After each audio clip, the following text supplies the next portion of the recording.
నిర్గమాకాండము 3వ అధ్యాయము మొదటి నుంచి కొన్ని మాటలు మనం చదువుకుందాం. మోషే మిద్యాను యాజకుడైన ఇత్రో అను తన మామ మందను మేపుచు ఆ మందను అరణ్యము అవతలకు తోలుకొని దేవుని పర్వతమైన హోరేబుకు వచ్చెను. ఒక పొద నడిమిని అగ్ని జ్వాలలో యెహోవా దూత అతనికి ప్రత్యక్షమాయెను.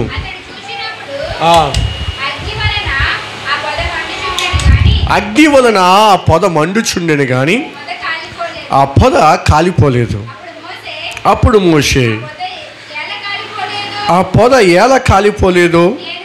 నేను ఆ తట్టు వెళ్ళి ఈ గొప్ప వింత చూచెదనని అనుకొనెను. దానిని చూచుటకు అతడు ఆ తట్టు వచ్చుట యెహోవా చూచెను.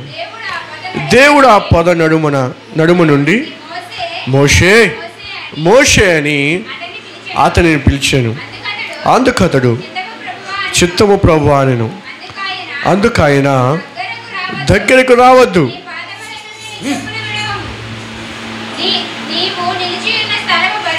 నీవు నిలిచి ఉన్న స్థలము పరిశుద్ధ ప్రదేశం అనెను.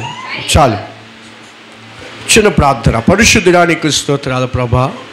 ఆ సమయంలో నేనే మాట్లాడతానని వాగ్దానం ఇచ్చిన దేవుడు, ఈ సమయంలో మాతో మీరు మాట్లాడండి. నీ సంఘానికి ఏ మాటలు అవసరమో మా అందరము ప్రభా, మాకందరికీ ఏ మాటలు అవసరం మీరే సూటిగా స్పష్టంగా మాట్లాడమని, తద్వారా ప్రభా నీ కృపలో మమ్మల్ని మేము వర్ధిల్లుటకు వాక్యానుసారంగా జీవించే కృపను మాకు దయచేయమని యేసు నామమున అడిగి వేడుకుంటున్నాము తండ్రి. ఆమేన్, ఆమేన్, హల్లెలూయా, హల్లెలూయా. ఇక్కడ మోషే అలాగే దేవుని మధ్య జరిగిన సంభాషణ ఈరోజు మనం ధ్యానం చేయబోతున్నాం. మోషే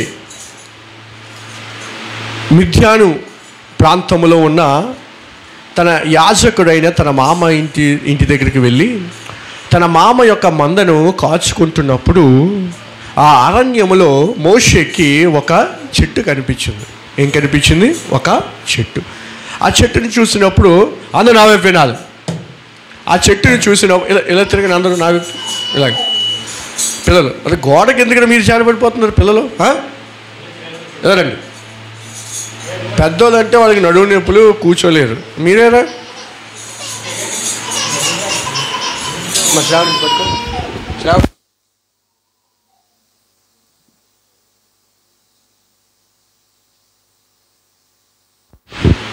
సో మోషే మిద్యాను యాజకుడైన ఇత్రో అను తన మామ మందను మేపుచు ఒక అరణ్యములో ఒక కొండ మీదకి అతను వెళ్ళినప్పుడు అక్కడ ఒక చెట్టు కనిపించి ఒక పొద కనిపించింది. అయితే అక్కడ ఆ చెట్టు లేదా ఆ పొద కాలుతున్నట్టుగా మోషే చూశాడు. ఎలా చూశాడు?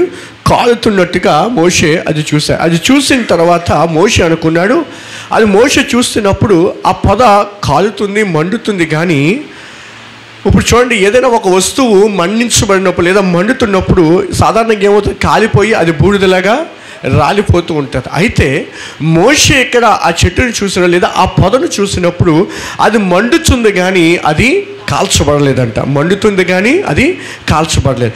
ఈ యొక్క సన్నివేశము లేదా ఈ దృశ్యము మోషే చూసినప్పుడు అనుకున్నాడు, ఏదైనా సరే అది మండుతున్నప్పుడు అది కాలిపోతుంది కదా, కానీ ఇక్కడ ఈ పొద మాత్రము మండుచుంది కానీ ఇది కాలిపోలేదే, ఇదేదో గొప్ప వింతలాగా ఉందే, ఇదేదో విడ్డూరంలాగా ఉందని చెప్పి దీన్ని చూడడానికి నేను ఇంకా ముందుకు వెళ్తానని చెప్పి సాహసం చేసి ఆ పొదను చూడడానికి ముందుకు వెళ్ళాడంట. ముందుకు వెళ్తే ఆ పొద మండుచుంది కానీ అది కాలిపోవట్లేదు.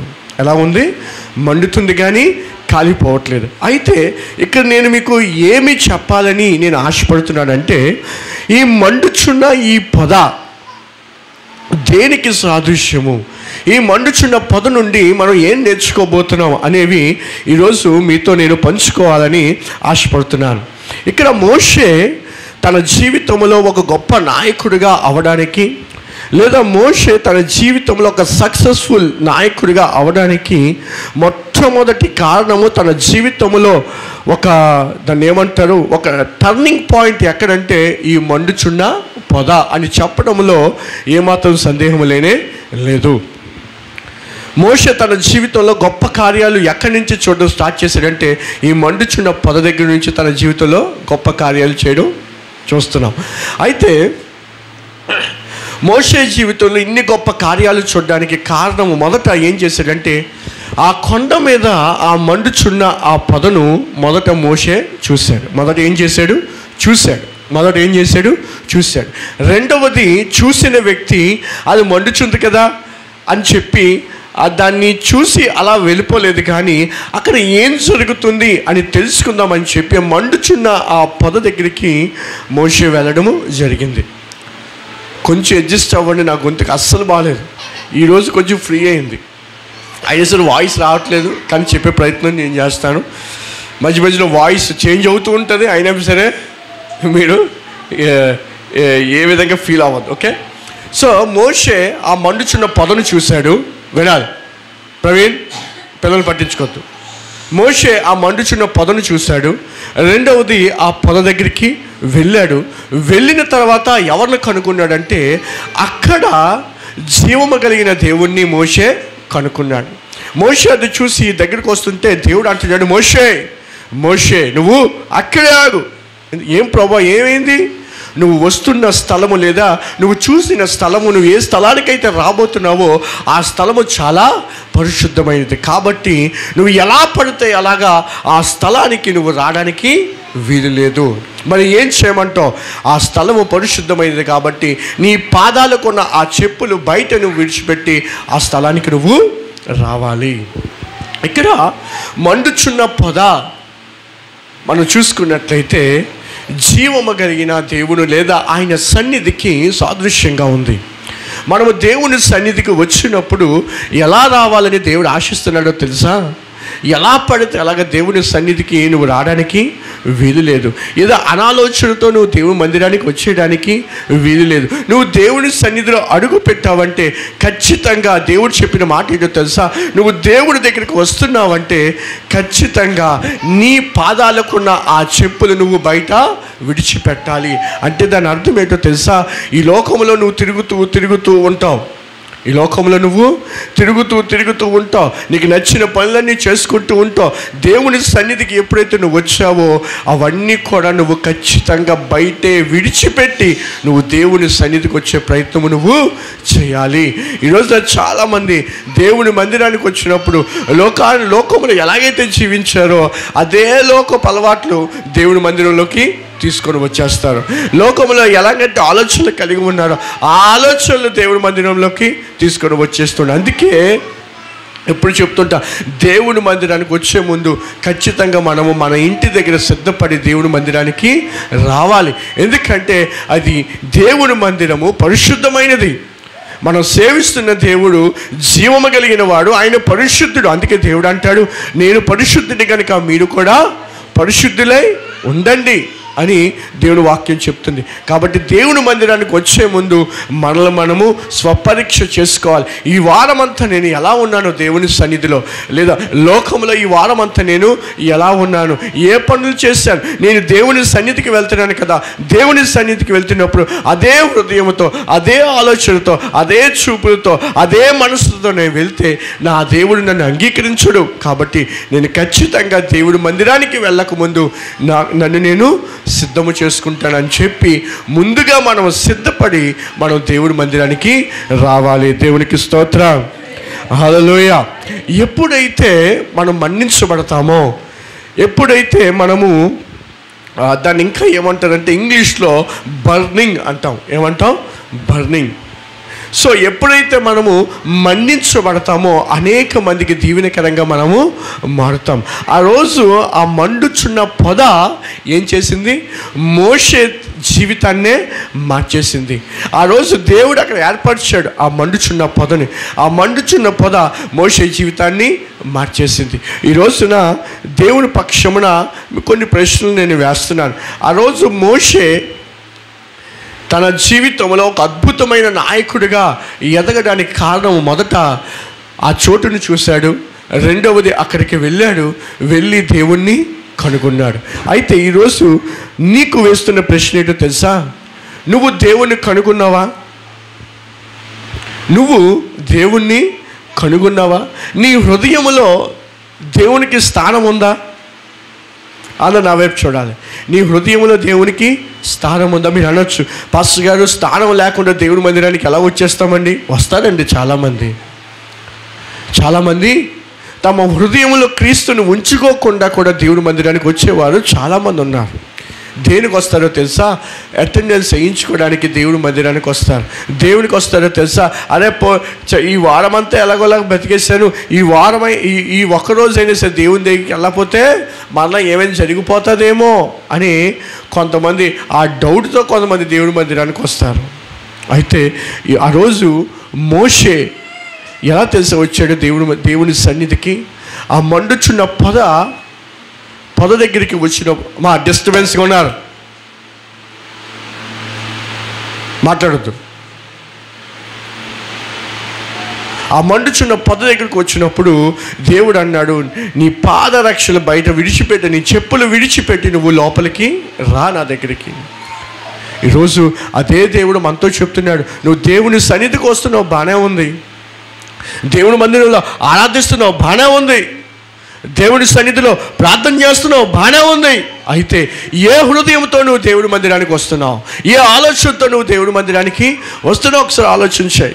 నువ్వు దేవుని కనుగొన్నావు, వెరీ గుడ్. అయితే కనుగొన్న నీ హృదయంలో నిజంగా దేవుడు ఉన్నాడా? బాప్తిజం తీసుకున్నావు, వెరీ గుడ్. మరి బాప్తిజం తీసుకున్న తర్వాత ఆ బాప్తిజానికి తగినట్టుగా నువ్వు జీవిస్తున్నావా? ఈ రోజున చాలామంది నామకార్థ క్రైస్తవులు, పేరుకు మాత్రమే క్రైస్తవులు, పేరుకు మాత్రమే విశ్వాసి, పేరుకు మాత్రమే అన్నీనా, కానీ జీవించే విధానం అంతా కూడా లోకానుసారమైన జీవితాన్ని జీవిస్తూ ఉన్నారు. అది దేవునికి ఏమాత్రము క్షేమకరము కానే కాదు. మనం మండించబడితే మనం ఎలా తెలుసండి మారుతాము? అనేక మందికి దీవెనకరంగా మారిపోతాం. ఒకసారి అంట చార్లెస్ వెస్లీ తెలుసా? చార్లెస్ వెస్లీ అనే పేరు విన్నారా మీరు? ద గ్రేట్ ఎవాంజలిస్ట్, ఆయన గొప్ప సువార్తికుడు. సూసన్నా వెస్లీ యొక్క కుమారుడైన జాన్ వెస్లీ, అలాగే చార్లెస్ వెస్లీ, వీరిద్దరు అన్నతమ్ములు, గొప్ప సంఘ సంస్కర్తలు. రిఫార్మేషన్కి ఎంతగానో ఆ కాలంలో 18th 19th సెంచురీస్లోని రిఫార్మేషన్కి కారణమైన వ్యక్తుల్లో వీరు కూడా ఒకరు. చార్లెస్ వెస్లీ అనే వ్యక్తి ప్రతిరోజు తన గుర్రం మీద దేవుని యొక్క సువార్తను ప్రకటించుకుంటూ వెళ్ళిపోతున్నాడంట. ప్రతిరోజు దేవుని సువార్తను ప్రకటించుకుంటూ ఒక పల్లెటూరు నుంచి మరొక పల్లెటూరికి, ఒక పల్లెటూరు నుంచి మరొక పల్లెటూరికి దేవుని యొక్క సువార్తను ప్రకటించుకుంటూ వెళ్ళిపోతూ ఉంటే ఒకరోజు ఒక ఆయన అతను ఆపాడంట. గుర్రం మీద వెళ్ళిపోతుంటే ఆ చార్లెస్ వెస్లీ అనే ఆయన్ని ఆపాడంట. ఆపి, చార్లెస్, నీ దగ్గర గొప్ప ధనమేమీ లేదు, నువ్వేం పెద్ద గొప్పోడివి కాదు, కానీ నువ్వు దేవుని సువార్తను ప్రకటించడానికి వెళ్తున్నప్పుడు అనేక మంది ప్రజలు నీ దగ్గరికి ఎలా వస్తున్నారు? అనేక మంది ప్రజలు నీ మాటలు ఎలా వింటున్నారు? అనేక మంది ప్రజలు ఎందుకు నీ దగ్గరికి వచ్చి వాళ్ళు నీతో సమయాన్ని గడుపుతున్నారు అని చార్లెస్ వెస్లీని అడిగితే చార్లెస్ వెస్లీ చెప్పిన సమాధానం ఏంటో తెలుసా? నాలో ఏమీ లేదు, కానీ నేను నా దేవుడి దగ్గరికి ఎప్పుడైతే వచ్చానో నా దేవుడు నన్ను మండించాడు. ఏం చేశాడు? నా దేవుడు నన్ను మండించాడు. నేను పాత జీవితాన్ని విడిచిపెట్టి నూతనమైన జీవితాన్ని నేను జీవించడం ప్రారంభించాను. నేను కలిగి ఉన్న పాత అలవాట్లు ఏమైతే ఉన్నాయో అవన్నీ నేను వదిలేశాను. దేవుడు నన్ను ఎలాగైతే ఉండమన్నాడో ఆ నూతనమైన జీవితం నేను అనుభవిస్తున్నాను. ఆ నూతనమైన జీవితాన్ని నేను కొనసాగిస్తున్నాను. నా దగ్గర అయితే ఏమీ లేదు. నువ్వు అన్నావు చూసావా, నా దగ్గర డబ్బు లేదు, నా దగ్గర ఆస్తిపాస్తులు లేదు, గొప్ప పలుకుబడి ఏమీ లేవు నా దగ్గర ఏమీ లేవు, కానీ నేను ఏ దేవుడిని అయితే కలిగి ఉన్నానో ఆ దేవుడు నా జీవితాన్ని మార్చాడు. నేను మన్నించబడ్డాను. అందుకే ప్రజలందరూ కూడా నా దగ్గరికి ఈరోజు వస్తున్నారని చెప్పాడంట. దేవునికి స్తోత్రం, హల్లెలూయా. ఈరోజు దేవుని తెలుసుకొని మనకి చాలా కాలం అయింది, అవును కదా?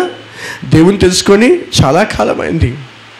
అయితే ఆయన కోసం బ్రతికే జీవితం మనకుందా? ఆయన కోసం ప్రయాసపడే జీవితం మనకుందా? ఈ రోజున ప్రభువుని మనలో ఎవరినైనా ప్రభువుని నమ్ముకొని ఎంతకాలం అయిందమ్మా అంటే ఖచ్చితంగా చెప్తారు. ఒక 5 సంవత్సరాలు అయింది, 6 సంవత్సరాలు అయింది, 10 సంవత్సరాలు అయింది, 15 సంవత్సరాలు అయింది, 20 సంవత్సరాల సీనియారిటీ కూడా ఉన్నారు అక్కడ, అవునా కదా? 20 సంవత్సరాలుగా ఉన్న క్రైస్తవ్యంలో ఉన్న సీనియర్స్ కూడా ఉన్నారు అక్కడ. అయితే ఈరోజు మనం వేసుకోవాల్సిన ప్రశ్న ఏంటో తెలుసా? ఇంతకాలం అయింది దేవుణ్ణి నమ్ముకొని, అయితే దేవుని కొరకు బ్రతుకుతూ నువ్వు ఎంతకాలం గడిపావు? దేవుని కొరకు నీ జీవితాన్ని నువ్వు దేవునికి సమర్పించావా? దేవుని కొరకు నువ్వు ఏదైనా విడిచిపెట్టుకున్నావా? దేవుని కొరకు ఏదైనా నువ్వు త్యాగం చేసావా? సాక్రిఫైస్ చేసావా దేవుని కొరకు? మీరు అనొచ్చు, దేవుని కొరకు మేమేం సాక్రిఫైస్ చేస్తాం పాస్టర్ గారు? సాక్రిఫైస్ చేయాల్సినవి చాలా ఉన్నాయి. నువ్వు ఏ అసూయ అయితే కలిగి ఉన్నావో దేవుడు నమ్ముకున్న తర్వాత అసూయను విడిచిపెట్టేయాలి. వేటిని ఆధారం చేసుకుని అయితే నువ్వు బ్రతుకుతున్నావో వాటన్నిటినీ నా దేవుని కన్నా ఏది నాకు ఎక్కువ కాదని చెప్పి నువ్వు పక్కన విడిచిపెట్టేయాలి. కొంతమంది భక్తి జీవితం ఉంటుంది, ఇంట్లో ఒకలాగా ఉంటారు, ఆఫీసులో ఒకలాగా ఉంటారు, కాలేజీలో ఒకలాగా ఉంటారు, పని చేసే చోట ఒకలాగా ఉంటారు, దేవుని దగ్గర ఒకలాగా ఉంటారు, పాస్టర్ గారి దగ్గర ఒకలాగా ఉంటారు, విశ్వాసుల దగ్గర ఒకలాగా ఉంటారు, దేవుని మందిరానికి వస్తే ఒకలాగా ఉంటారు. అది దేవునికి ఇష్టకరమైన జీవితమా చెప్పండి? దేవుడు అట్టి ఆత్మీయ జీవితాన్ని బట్టి ఆయన ఆనందిస్తాడా? చెప్పండి, ఆయన ఆనందిస్తాడా? చెప్పండి. ఏమాత్రం ఆయన ఆనందించడు. నువ్వు ఎప్పుడైతే దేవుని కొరకు మన్నించబడతావో ఇంకా ఏం జరుగుతుందో తెలుసా? నెంబర్ 1, నువ్వు దీవెనకరంగా మారుతావు. నెంబర్ 2, నీ ముందు ఎన్ని సమస్యలు వచ్చినా, వినాలి, నీ ముందు ఎన్ని సమస్యలు వచ్చినా సరే ప్రతి సమస్య కూడా నువ్వు మన్నించబడినప్పుడు ప్రతి సమస్య కూడా నీ ఎదుట కాలిపోతుంది. దేవునికి స్తోత్రం, హల్లెలూయా.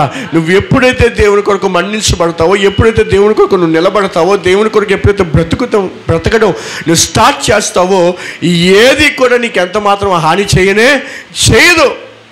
ప్రతి సమస్య నీ ముందు ఏమవుతుంది? కాలిపోవాల్సిందే.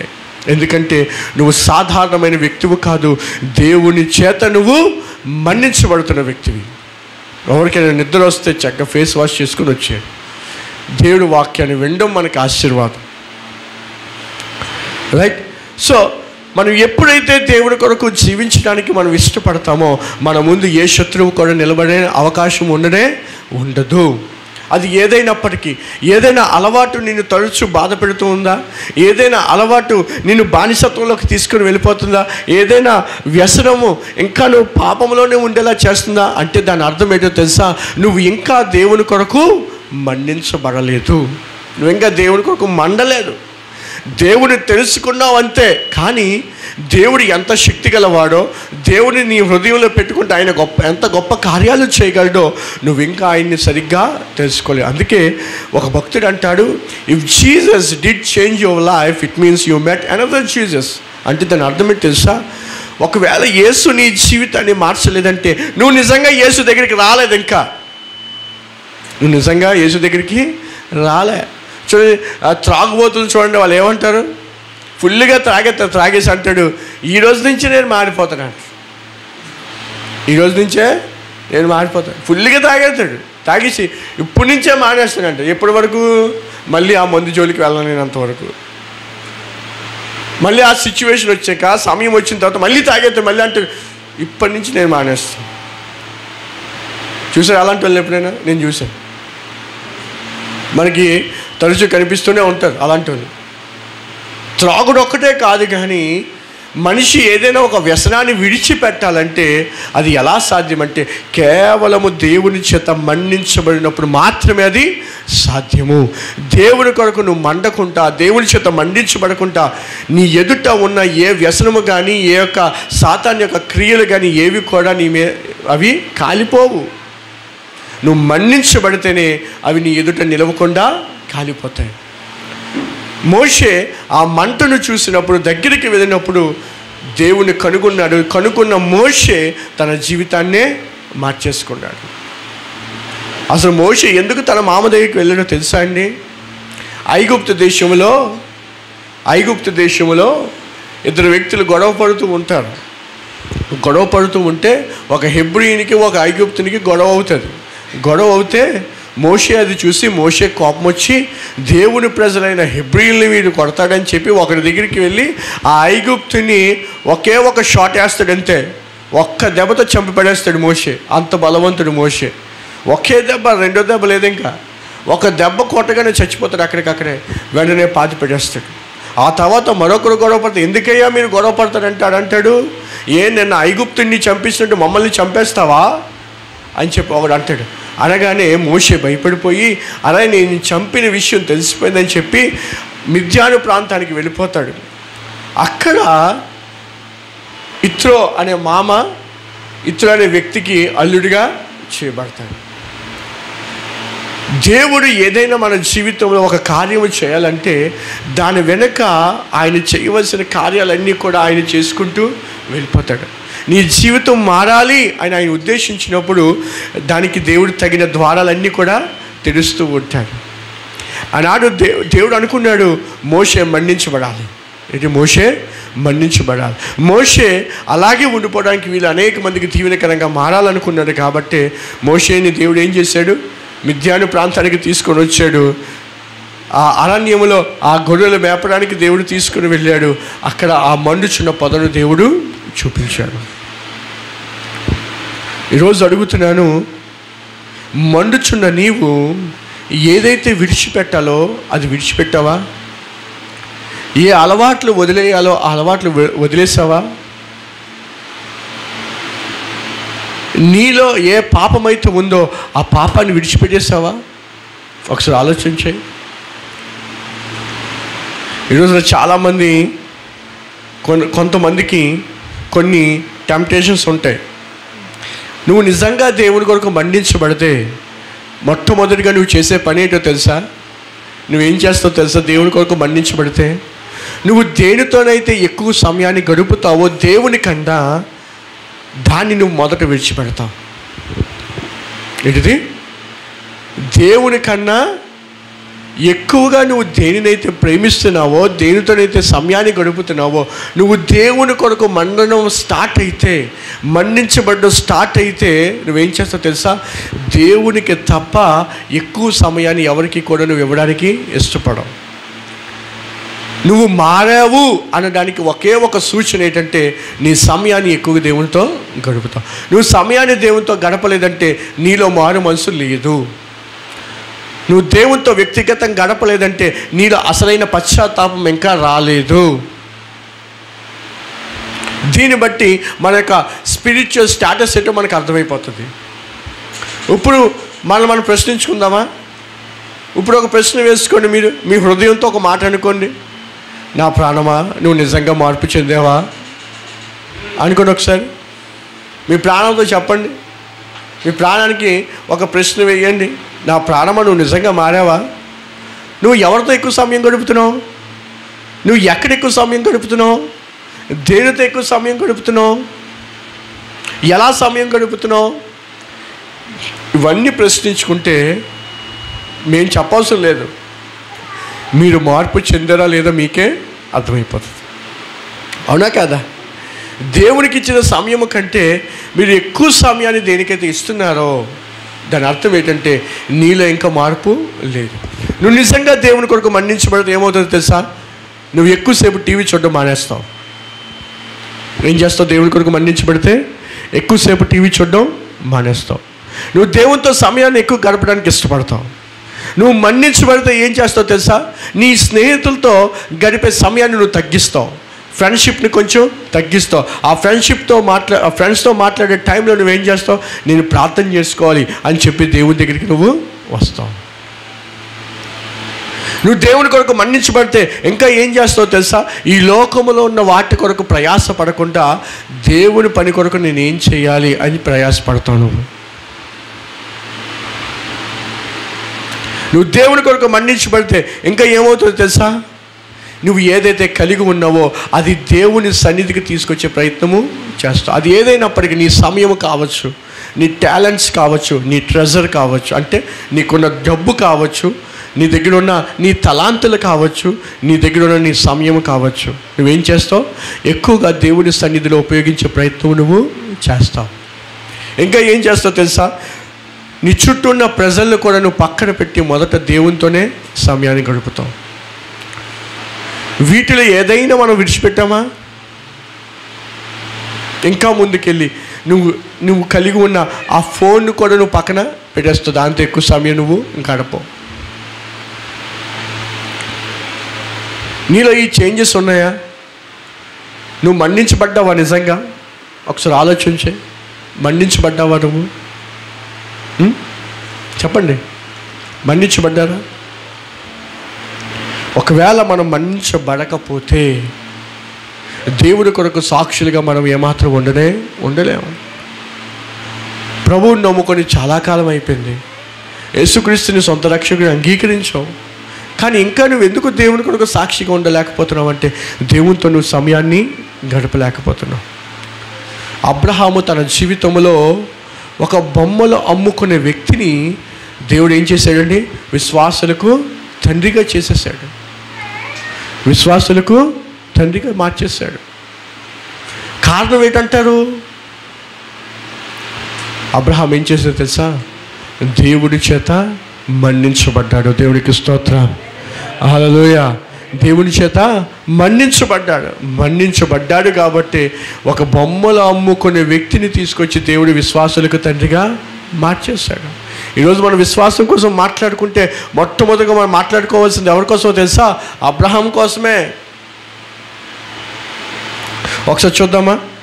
హెబ్రీయులకు రాసిన పత్రిక 11వ అధ్యాయం. హెబ్రీయులకు రాసిన పత్రిక 11వ అధ్యాయము 8వ వచనం. అబ్రహాము పిలువబడినప్పుడు విశ్వాసమును బట్టి ఆ పిలుపునకు లోబడి తాను స్వాస్యముగా పొందనై ఉన్న ప్రదేశమునకు బయలువెళ్ళెను. మరియు ఎక్కడికి వెళ్ళవలెనో అది ఎరుగక బయలువెళ్ళెను.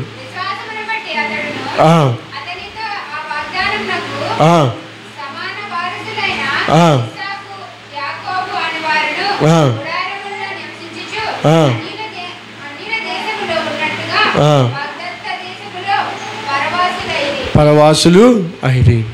అబ్రహాము ఎందుకు మన్నించబడ్డాడు? ఎందుకు అనేక మందికి దీవెనకరంగా మారాడంటే అబ్రహాము దేవుణ్ణి నమ్మాడు. నమ్మిన తర్వాత దేవుడి కొరకు బ్రతకడం స్టార్ట్ చేశాడు. ఇప్పుడు చూడండి, నేను మిమ్మల్ని ఉదాహరణకి చూడండి. నేను మీకు చెప్పాను, నేను మీతో చెప్పాను, పలానా చోటికి వెళ్తే ఆ చోటు దగ్గర ఆ ప్లేస్లోని నేను నీ కోసం ఒక ఐటెం పెట్టాను, ఆ ఐటెం నువ్వు తీసుకో అని నేను మీకు చెప్పాను. చెప్తే వెంటనే మీరు ఏమని అడుగుతారు నన్ను? చెప్పండి. ఇప్పుడు నేను ఉన్నాను, శ్రావణితో అన్నాను, శ్రావణి నువ్వు అక్కడికి వెళ్ళావు అనుకో, అక్కడ నీకోసం ఒక గిఫ్ట్ ఉంచాను, ఆ గిఫ్ట్ తీసుకోమ్మా అని చెప్పేశాను నేను. చెప్తే శ్రావణి ఏమడుగుతుంది? ఇప్పుడు ఏమంటుంది? ఏం మాట్లాడుతున్నావు అసలు నువ్వు? వెళ్ళమంటున్నావు, ఎక్కడికి వెళ్ళాలి? నేను గిఫ్ట్ ఎక్కడ పెట్టావు అడుగుతుందా లేదా? గిఫ్ట్ ఎక్కడ పెట్టావు? వెళ్ళిపోమంటున్నావు, బాగానే. ఎక్కడికి వెళ్ళిపోవాలి? ఎవరిని అడగాలి? ఇవేం చెప్పకుండా ఫుల్ ఇన్ఫర్మేషన్ ఏంటి ఇవ్వకుండా నువ్వు వెళ్ళిపోమంటే ఎలాగా? అడుగుతుందా లేదా? దేవుడు అన్నాడు అబ్రహాముతో, అబ్రహామా నువ్వు నీ తండ్రి యొద్ద నుంచి, నీ ఇంటి నుండి, నీ యొక్క దేశం నుంచి నేను చూపించే దేశానికి నువ్వు వెళ్ళిపో అని చెప్పగానే అబ్రహాం ఏం చేసి తెలుసండి? తట్టబోతే అంతా సర్దేసుకొని స్టార్ట్ చేసాడు. అడగలేదు ఎక్కడికి వెళ్ళాలని. దేవునికి స్తోత్రం. ఎక్కడికి వెళ్ళాలని అడగలేదు. దేవుడు వెళ్ళమన్నాడు కానీ చెప్పి చక్కగా సర్దేసుకొని వెళ్ళిపోతున్నాడండి. ఇక్కడ ఆ మాట ఉంది, ఎక్కడికి వెళ్ళాలో తెలియకనే అబ్రహాం వెళ్ళిపోయాడంట. అది విశ్వాసం అంటే. దేవునికి స్తోత్రం. ఇప్పుడు నేను శ్రావణిని వెళ్ళిపోవమ్మా అంటే విశ్వాసంతో ఏమంటుంది? నాకు విశ్వాసం బాగానే ఉంది, ఎందుకు ఎక్కడికి వెళ్ళమంటావు చెప్పు నాయన అంటుంది. అబ్రహాం ఇంకేం ఆలోచన చేయలేదు. వెళ్ళమన్నాడు దేవుడు, వెళ్ళిపోతాను. ఆయన చెప్తాడులే ఎక్కడికి వెళ్ళాలో. గుడ్డిగా నమ్మేశాడండి దేవుడిని. ఈరోజు నువ్వు మన్నించబడితే నీలో కనిపించే లక్షణం ఏంటో తెలుసా? విశ్వాసము. ఏం కనిపిస్తుంది నీలో? విశ్వాసం. నా దేవుడు వాగ్దానం ఇచ్చాడు, ఖచ్చితంగా నా దేవుడు నెరవేరుస్తాడు. ఒకవేళ అది ఆలస్యం అయినప్పటికీ కూడా ఏదో ఒకరోజు అది తప్పక నెరవేరుతుంది. కానీ నా దేవుడు దాన్ని ఒంటరిగా విడిచిపెట్టడు. అని విశ్వాసము నీలో స్టార్ట్ అవుతుంది. ఎప్పుడు నువ్వు ఎప్పుడైతే దేవుని కొరకు మన్నించబడ్డం స్టార్ట్ చేస్తావో నీలో ఫస్ట్ కనిపించే లక్షణం ఏంటిది? విశ్వాసము. హల్లెలూయా, హల్లెలూయా. అలాగే అదే చూసినప్పుడు మనం అదే అధ్యాయంలో మనం చూసినప్పుడు అక్కడ చాలామంది భక్తులు ఉంటారు. వాళ్ళందరూ కూడా ఏం చేస్తారో తెలుసా అండి? వారి యొక్క విశ్వాసము ద్వారా నీతిమంతులుగా తీర్చబడ్డం. ఆ 11వ అధ్యాయం మీరు ఇంటికి వెళ్ళి చదివితే, హెబ్రీయులకు రాసిన పత్రిక 11వ అధ్యాయం అంతా కూడా మీరు ఒకసారి చదివారు అనుకోండి, 40 వచనాలు ఉంటాయి. ఆ 40 వచనాల్లో కూడా విశ్వాసం ఎంత గొప్పది, విశ్వాసం ద్వారా ఎన్ని కార్యాలు జరుగుతాయో అవన్నీ కూడా దేవుడు అక్కడ వ్రాయించాడు. మీరు ఇంటికి వెళ్ళి చదవండి. అలానే ఒక్కసారి మనం చూద్దాం, ఆ దేవునికి భయపడితే ఏం జరుగుతుంది? ఆదికాండము 22వ అధ్యాయం. ఆదికాండము 22వ అధ్యాయము 12వ వచనం చదువుతాం.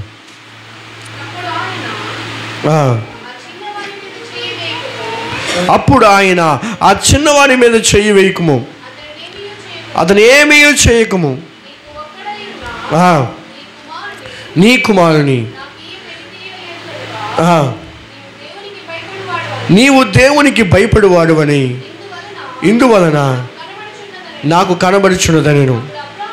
అప్పుడు అబ్రహాము కన్నులెత్తి చూడగా పొదలో కొమ్ములు తగులుకొని ఉన్న ఒక పొట్టేలు వెనుక తట్టున కనబడెను. అబ్రహాము వెళ్ళి ఆ పొట్టేలును పట్టుకొని తన కుమారునికి మారుగా పెట్టి దహన బలిగా అర్పించెను. దేవునికి స్తోత్రం. ఏమైంది? నువ్వు దేవునికి భయపడే వ్యక్తివైతే దేవుడు నీ నుండి ఏది దూరము చేయడు. కొన్నిసార్లు మనం చాలా ప్రేమించినవి ఉంటాయి, చాలా ఇష్టపడినవి ఉంటాయి. అనుకుంటాము, అరే ఇది లేకుండా నేను ఉండలేను, ఇవి లేకుండా నేను ఏ పని చేయలేను, వీటికి దూరంగా ఉంటే ఎలాగా అంటే, నేను మాట్లాడుతుంటే వ్యర్థమైన వాటి కోసం కాదు. కొన్ని మంచివి ఉంటాయి, ఆ మంచివి మనం కొన్నిసార్లు విడిచిపెట్టలేము. అలాంటి సమయాలలో నేను చెప్తున్నాను, ఎప్పుడైతే నువ్వు దేవునికి భయపడే వ్యక్తిగా ఉంటావో, నువ్వు ఏదైతే కోల్పోయే స్థితిలో ఉంటావో దేవుడు నువ్వు కోల్పోయిన దానిని మరలా దేవునికి ఇచ్చే అవకాశం వస్తుంది. దేవునికి స్తోత్రం. హల్లెలూయా, హల్లెలూయా. కాబట్టి నువ్వు దేవునికి భయపడు. దేవునికి భయపడే వ్యక్తివైతే నీకు ఏది కావాలో ప్రతిదీ దేవుడు నీకు అనుగ్రహిస్తాడు. ఇక్కడ అబ్రహాం జీవితంలో దేవుడు అబ్రహాంతో ఏమంటాడు తెలుసా అంటే, అబ్రహామా నీకు ఒకగానొక కుమారుడిగా ఉన్నాడు కదా ఇస్సాకు నాకు బలి ఇచ్చి అంటే అబ్రహాం ఏమంటాడు తెలుసా? ఏంటి ప్రభా, 75 సంవత్సరాలు నాకు వాగ్దానం ఇచ్చావు, 25 సంవత్సరాలు నేను వెయిట్ చేశాను, 100 సంవత్సరాలు నాకు గర్భఫలం ఇచ్చావు, లేక లేక లేక లేక ఒకే ఒక కొడుకు పుట్టాడు, ఈ కొడుకే నా ప్రాణం అనుకున్నాను, ఎంతో ప్రేమించాను, కొంతకాలం ఆ కొడుకుతో ప్రాణంగా నేను తిరిగాను, ప్రేమగా తిరిగాను, ఇప్పుడేమో ఆ కొడుకు నువ్వు బలిచ్చమంటున్నావు ఏంటి అనలేదు అబ్రహాం. అలా అనలేదు. ఏమన్నాడు తెలుసా? ప్రభా నువ్వే కదా ఇచ్చావు, నువ్వు ఇచ్చిన తర్వాత నువ్వు ఒక మాట చెప్పిన తర్వాత నీకు మాట ఎదురు చెప్పడానికి కూడా నేను అర్హుని కాదు, ఏమో బలి ఇవ్వాలి అంతే కదా, సరే బలి ఇచ్చేద్దాం అని చెప్పి తన భార్యకు కూడా చెప్పకుండా వెళ్ళిపోయాడండి. ఎందుకో తెలుసా? ఒకవేళ తన భార్యకి చెప్తే తన భార్య ఎక్కడా, ఎందుకయ్యా బాబు దేవుడు అన్నాడేమో, ఒకసారి దేవుడిని అడగొచ్చుగా, మరలా దేవుడు తన మనసు మార్చుకుంటాడేమోగా అని అనలేదు. ఎక్కడ అంటాదో అని చెప్పి అబ్రహాము తన భార్యతో కూడా చెప్పకుండా తన పనులను పట్టుకొని వెళ్ళిపోతాడు బలి ఇవ్వడానికి. కరెక్ట్గా బలి ఇచ్చే టైంకి కత్తి పైకెత్తి ఇంకా పేక మీద వేసేద్దాం కత్తి అన్న టైంకి దేవుడు మాట్లాడు, అబ్రహామా ఆ చిన్నవాడి మీద నువ్వు చెయ్యి వేయొద్దు, అదే చంపమన్నావుగా, అవును బలి ఇచ్చామని అందుకే ఇచ్చేస్తావు, నువ్వు టచ్ చేయడానికి వీల్లేదు. ఎందుకు ప్రభా? నువ్వు నాకు భయపడుతున్నావో లేదో నిన్ను పరీక్షించాలనుకున్నాను, పరీక్షించాను. నువ్వు మనుషులు ప్రేమించే దానికన్నా, మనుషులకిచ్చే విలువ కన్నా నువ్వు నన్నే ఎక్కువగా ప్రేమిస్తున్నావని నాకు అర్థమైంది. నీ కుమారుని బలి ఇవ్వడానికి వీలలేదు. ఇదిగో నీ కుమారుని తరపున ఆ ప్లేస్లో మరొక జంతువుని నేను అక్కడ పెట్టాను, ఆ జంతువును బలి ఇవ్వని చెప్పాడు. దేవునికి స్తోత్రం. హల్లెలూయా. నువ్వు ఎప్పుడైతే దేవునికి భయపడే వ్యక్తిగా ఉంటావో నువ్వు ఆశించింది దేవుడు నీకు తప్పక ఇస్తాడు. హల్లెలూయా. అందుకే ఆయన వాక్యం చెప్తుంది, ఆశ గల ప్రాణమును ఆయన తృప్తిపరిచే దేవుడు. నీకు ఏ ఆశ అయితే ఉందో అది నెరవేరాలని ఉందా? ఆశపడుతున్నావా? దేని కొరకైనా ఆశపడుతున్నావా? నీ హృదయంలో ఎప్పటి నుంచో ఆశపడుతున్నావా? అయితే నువ్వు చేయాల్సిన పని ఏంటో తెలుసా? దేవుని యందు భయమును భక్తిని కలిగి ఉంటే నువ్వు ఆశించిన ప్రతిదీ కూడా దేవునికి తప్పక దానిని అనుగ్రహిస్తాడు. దేవునికి స్తోత్రం. హల్లెలూయా. దావీదు చాలా చిన్నోడండి, కానీ దేవుని యందు భయభక్తులు కలిగిన వ్యక్తి. ఆ దావీదుని దేవుడు ఏం చేశాడు తెలుసా? ఆ ఇజ్రాయేలు దేశానికి దేవుడు దావీదుని రాజుని చేసేసాడు. మన దేవునికి అసాధ్యమైనది ఏమీ ఉండవు అనుకోవచ్చు. కొంతమంది మేము కూడా అనుకున్నాం ఒకప్పుడు, తెలుసా, ఎలా ఇన్ని అప్పులు ఉన్నాయి, ఎలా రా బాబు, అసలు ఎలా తీరుతాయి? అప్పులుంటుండగానే సేవకొచ్చు, అప్పులుంటూగానే సేవ ప్రారంభించు, అప్పులుంటూగానే దేవుని పనిలో ఉన్నాం, అన్నీ అప్పుడే. కానీ దేవుడు మాత్రం విడిచిపెట్టలే. దేవుని యందు భయమును భక్తిని కలిగి ఉన్నాం. మేము దేవుని దగ్గర, దేవుని సన్నిధిలో ఉన్నప్పుడు, సంఘముగా ఉన్నప్పుడు ఏ కార్యక్రమాలు చేయాలో ఆ కార్యక్రమాలు చేసాం. ప్రతి సంవత్సరం మనం క్రిస్మస్ చేసామా లేదా? గ్రాండ్గా చేసామా లేదా? ఎక్కడ ఒక 3 సంవత్సరాలు చేసాం. ఆ కింద లాస్ట్ ఇయర్ 1 సంవత్సరం చేసాం. ఈ సంవత్సరం ఆలోచిస్తున్నాం, ప్రభా ఏంటి ఈ సంవత్సరం ఏం చేయమంటావు అడుగుతున్నాం. ఎందుకంటే ఇల్లు మారిపోవాల్సిన పరిస్థితి వచ్చింది. ఇల్లు మారిపోతున్నాం, ఇల్లు కోసం ఇది చూస్తున్నాం.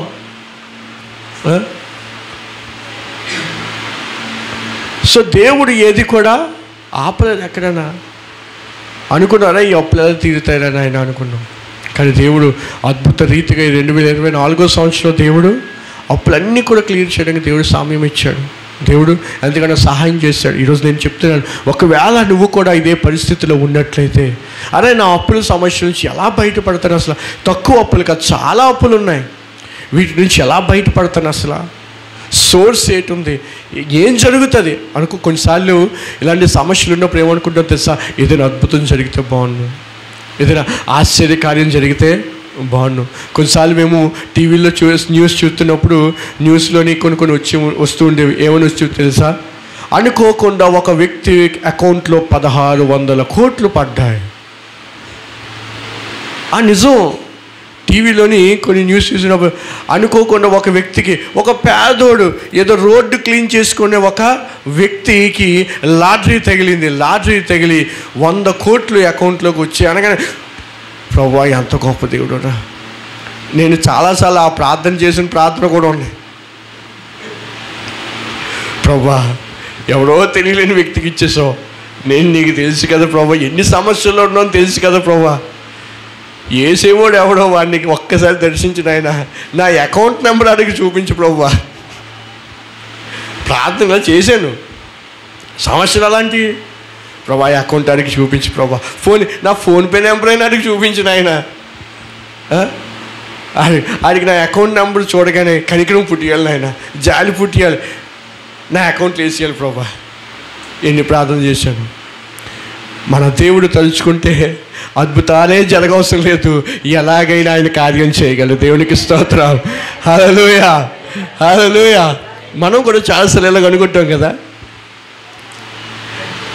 నేనైతే చాలాసార్లు అనుకున్నానండి, ఆ సమస్య అప్పుల బాధలో ఉన్నప్పుడు ఇలాంటి అద్భుతం ఏదైనా జరిగితే భలే. కొంతమంది ఏమనుకుంటారు తెలుసా? ప్రభా నేను నడుస్తున్నాను కదా, నడుస్తూ ఏదో ఒక పెద్ద కట్ట కనిపించాలి ఆయన రోడ్డు, ఏదైనా ఒక పెద్ద డబ్బు కట్ట కనిపించాలి. అది చిన్న నోట్లు కాదు, పెద్ద నోట్లు ఉన్న కట్టే.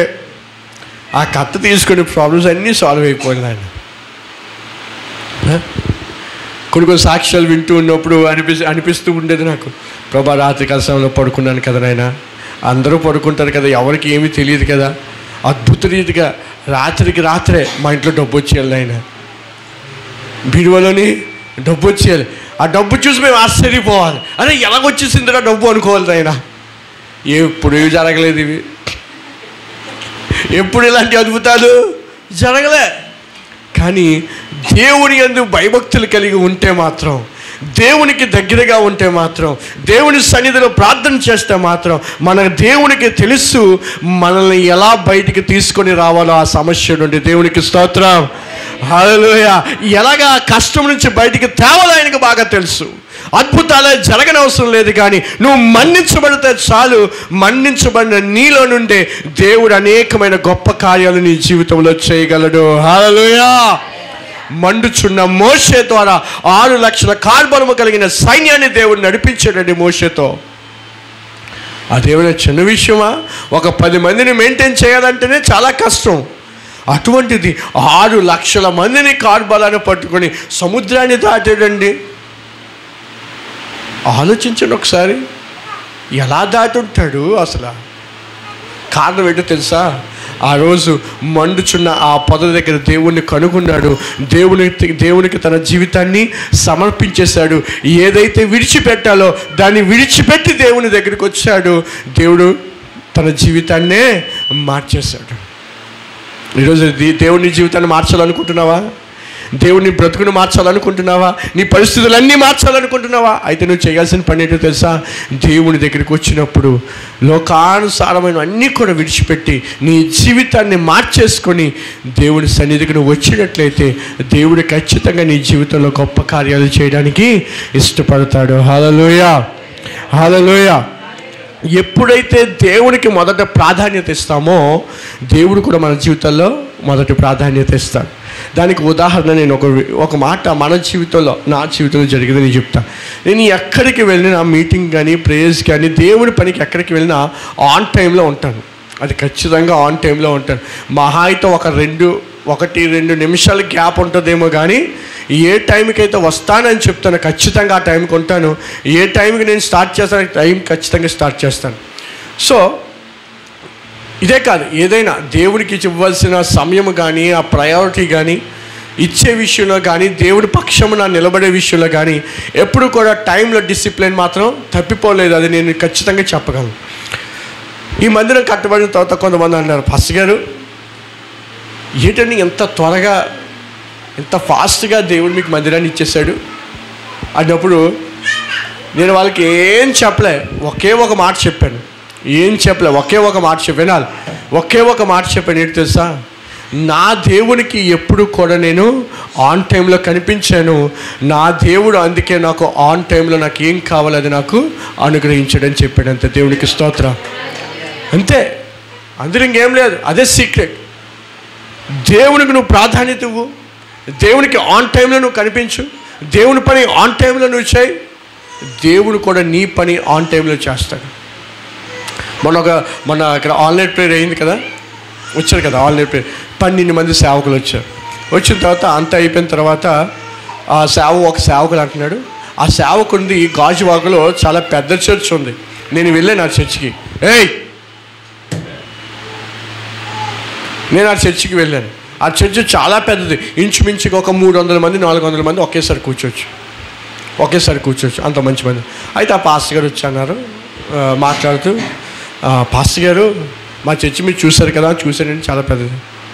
కానీ మీ మందిరాన్ని చూస్తున్నప్పుడు ఏదో తెలియని ఆనందం అండి, నాకు చిన్నదున్నా చాలా ఆనందం అనిపిస్తుందని చెప్తూ ఆయన అంటున్నాడు, చాలా బాగా కట్టించారండి, చర్చికి మళ్ళీ వాష్రూమ్ కూడా కట్టించారు మీరు అంటూ. ఏమైంది పాస్టర్ గారు, మరి వాష్రూమ్ ఉండాలి కదండి. నన్ను ఉండాలండి, మాది అంత పెద్ద చర్చ్ అండి, 300 మంది 400 మంది ఒకేసారి కూర్చోవచ్చు కానండి, మా చర్చికి సరైన వాష్రూమే లేదండి. నన్ను చర్చికి సరైన వాష్రూమ్ లేదండి మాకు.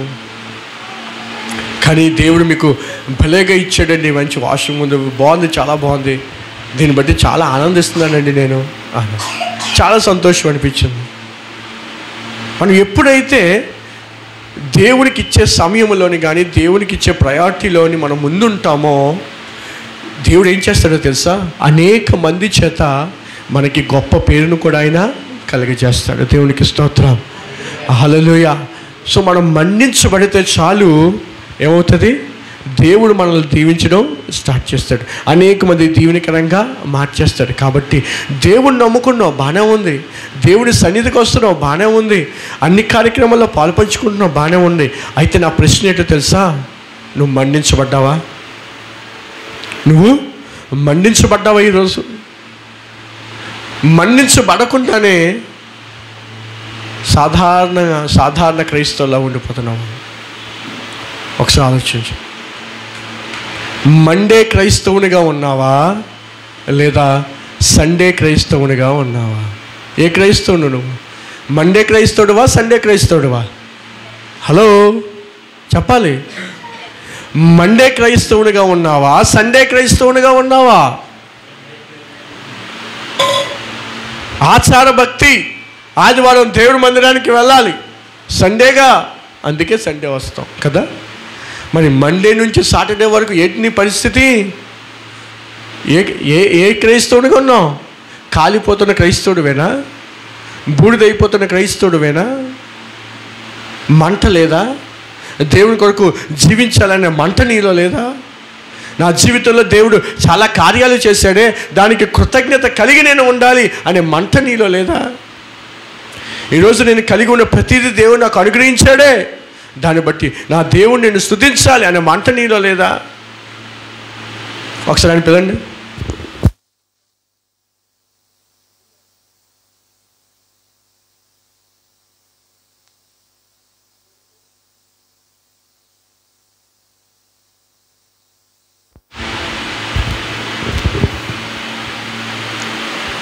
వాక్యం చెప్తున్నప్పుడు వాక్యాన్ని విను, బాగుపడతాం.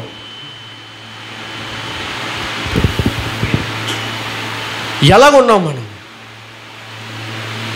మండే క్రైస్తవులుగా ఉన్నామా, సండే క్రైస్తవులుగా ఉన్నామా?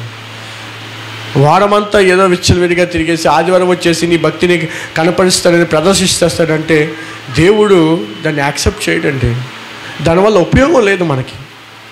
నువ్వు ఎప్పుడైతే మండించబడతావో దేవుడు నీ ద్వారా చాలా కార్యాలు చేస్తాడు. దేవుడు నీ ద్వారా గొప్ప అద్భుతాలు చేస్తాడు. కాబట్టి ఎప్పుడు కూడా ఆ విధంగా ఉండొద్దు. దేవుడిని నమ్ముకున్నావు, వెలుగు, దేవుడు నిన్ను కనికరించాడు. లోకములో ఉండిపోకుండా దేవుడు నిన్ను రక్షించాడు. ఎందుకంటే దేవుడు నిన్ను ప్రేమించాడు. కాబట్టి ఆయన నిన్ను ప్రేమించి రక్షించినప్పుడు, ఒక స్థితి నీకు ఇచ్చినప్పుడు, ఒక చక్కటి ఇంటిలో నువ్వు ఉన్నప్పుడు, నువ్వు బాధ్యత కలిగిన ఒక వ్యక్తిగా నువ్వు ఉన్నప్పుడు, నీ బిడ్డలు చక్కగా చూసుకోవాల్సిన బాధ్యత నీకు లేదా? నీ కుటుంబాన్ని కట్టుకోవాల్సిన బాధ్యత నీకు లేదా? దేవుడు నిన్ను ఎందుకు రక్షించాడో తెలుసా? నువ్వు మండించబడి అనేక మందికి సాక్షిగా ఉంటావని. దేవుడు మన జీవితంలో ఏది చేసినా దానికి ఒక పర్పస్ ఉంటుంది, ఒక ప్రణాళిక ఉంటుంది. ఆ ప్రణాళిక ఉంటుంది కాబట్టి ఆయన మన జీవితంలో ఏదైనా చేస్తూ ఉంటాడు. ఊరికనే నేను దేవుడు రక్షించి నువ్వు అనుకుంటున్నావేమో, ఆ రోజులో ఏదో అలా వచ్చేసామండి దేవుని దగ్గరికి. నో, అలా ఏదో అనుకోకుండా నువ్వు వచ్చి లేదు యేసు ప్రభు దగ్గరికి. అమ్మా విను తల్లి, అనుకోకుండా యేసు ప్రభు దగ్గరికి వచ్చేలేదు నువ్వు. ఆయన నిన్ను ప్రేమించాడు, నువ్వు రక్షణ పొందుకోవాలనుకున్నాడు, నిన్ను నరకం నుండి తప్పించాలనుకున్నాడు. కాబట్టి నిన్ను ఆ రోజున ఏదో ఒక కారణం, అది ఏదైనా, జ్వరం పోయిందని వచ్చావో, ముక్కు నొప్పి పోయిందని వచ్చావో, చెవి నొప్పి పోయిందని వచ్చావో, కాళ్ళు నొప్పి పోయిందని వచ్చావో, ఏవో రీజన్ అయ్యారు, what ever the reason maybe, ఆ రీజన్ ఏదైనప్పటికీ కూడా దేవుని యొక్క ప్రణాళిక ఒకటే, ఏంటంటే నిన్ను ఎలాగైనా రక్షించాలి, నిన్ను ఎలాగైనా పరలోకములో ఉంచాలి, అంతే.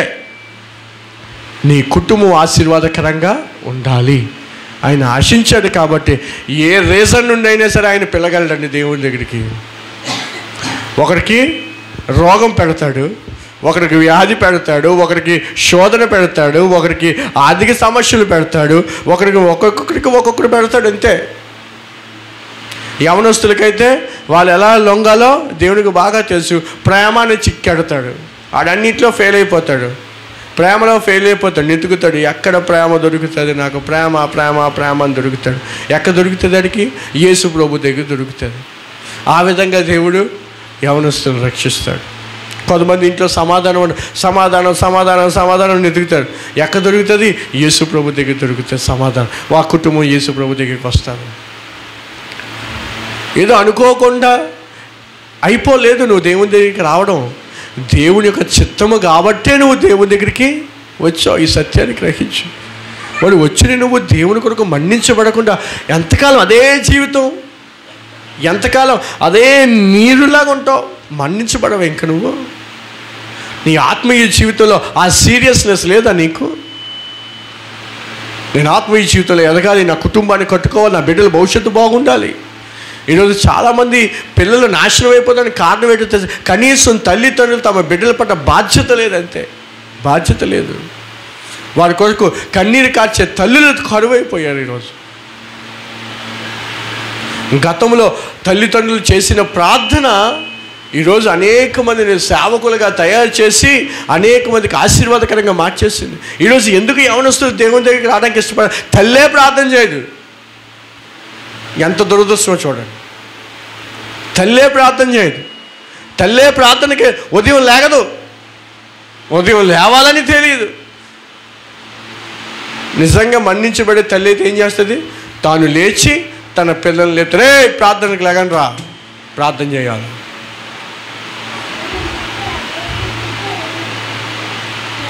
బాధ్యతగా తల్లిదండ్రులు అయితే ఏం చేస్తారు? రేయ్, కుటుంబ ప్రార్థన టైం అయింది రండ్రా. ఖచ్చితంగా కుటుంబ ప్రార్థనలో ఉండాలి చెప్తారు. ఈరోజు అలా లేదండి. తల్లిదండ్రులు భయపడి వణుకుపోతున్నారు, పిల్లలకి వణుకుపోతున్నారు. ఎందుకు వణుకుపోతున్నారు? ఎందుకు వణుకుపోతున్నారు భయపడి? వాళ్ళు సరైన ఆత్మీయ స్థితి లేకపోవడం వల్ల, వాక్యం లేకపోవడం వల్ల, దేవుడికి స్థానం ఇవ్వకపోవడం వల్ల.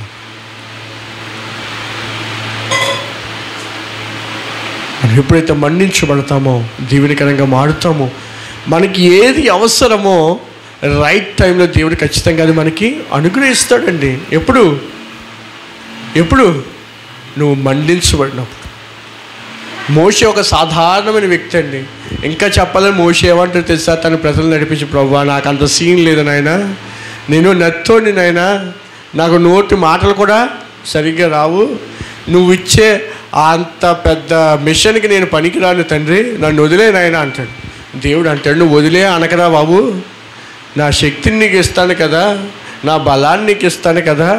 ఇప్పుడు నువ్వు ఏ స్థితిలో ఉన్నావో నిన్ను గూర్చి ప్రజలు ఆ స్థితిని కోసం మాట్లాడుకోర్రా, నువ్వు ఉన్నతమైన స్థితికి తీసుకొని వెళ్ళబోతున్నాను, ఆ స్థితి కోసమే నీ కోసం మాట్లాడుకుంటారా, నా మాట వినరా అని చెప్పినప్పుడు మోషే లోబడ్డాడు.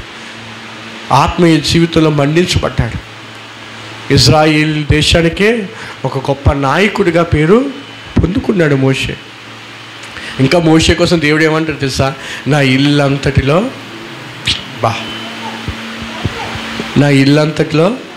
నమ్మకం. ఎంత గొప్ప పేరు కదా. మనం ఒక్కొక్కసారి ప్రార్థన చేస్తుంటాం కదా, బలా నమ్మకమైన మంచి దాసురాలని నన్ను అనిపించుకోవాలి నాయన, బలా నమ్మకమైన మంచి దాసురాలని నన్ను పిల్లలు వేసాయా అని ప్రార్థన చేస్తాం కదా. నేను చేస్తానులేండి కదా. కానీ దేవుడే మోషే కోసం ఇచ్చిన స్టేట్మెంట్ ఏంటిది? మోషే నా ఇల్లంతట్లో ఎంత నమ్మకంగా బ్రతుకుంటాడు. దేవుడు పిలిచినప్పుడు నేను రాను ప్రభు, నా వల్ల కాదన్నాడు. దేవుడి చేత బలా నమ్మకమైనది మంచి నా ఇల్లంతట్లో నమ్మకస్తుడంట. ఏంటండి ఆ స్టేట్మెంట్? అసలు దేవుని ఇల్లు ఏంటండి? దేవుని ఇల్లు ఏంటిది? ఇదంతా ఆయన ఇల్లే. అంత నమ్మకస్తుడిగా పేరు పొందుకున్నాడు. మరి మనము కూడా అట్టి కృపలోకి వెళ్ళాలంటే మనం ఏం చేయాలి? మన్నించబడాలి. ఏం చేయాలి? నువ్వు మన్నించబడాలంటే మొదట ఏం చేయాలి? ఆ పొద దగ్గరికి వెళ్ళినప్పుడు మోషే ఏం చేశాడు? తన పాదాలకున్న చెప్పుల్ని విడిచిపెట్టి అప్పుడు వెళ్ళాడు. నువ్వు మన్నించబడాలంటే ఏం చేయాలి? దేవుడు నిన్ను ఏదైతే వదిలేయమన్నాడో, ఏదైతే పక్కన పెట్టేయమన్నాడో, ఏ వ్యసనాలు అయితే వదిలేయమన్నాడో, ఏ ఆత్మీయహీనత అయితే వదిలేయమన్నాడో అది నువ్వు విడిచిపెడితే ఖచ్చితంగా మన్నించబడతావు. మన్నించబడిన నీవు అనేక మందికి దీవెనకరంగా నువ్వు ప్రకాశిస్తావు. దేవునికి స్తోత్రం. అట్టి కృప దేవుడు మనకు అనుగ్రహించునుగాక. ప్రార్థన చేద్దాం ప్రతి ఒక్కరు కూడా. ప్రభువుని అడుగుదాం, ప్రభా మోషే వలె నేను కూడా మన్నించబడాలి, సహాయం చేయవా.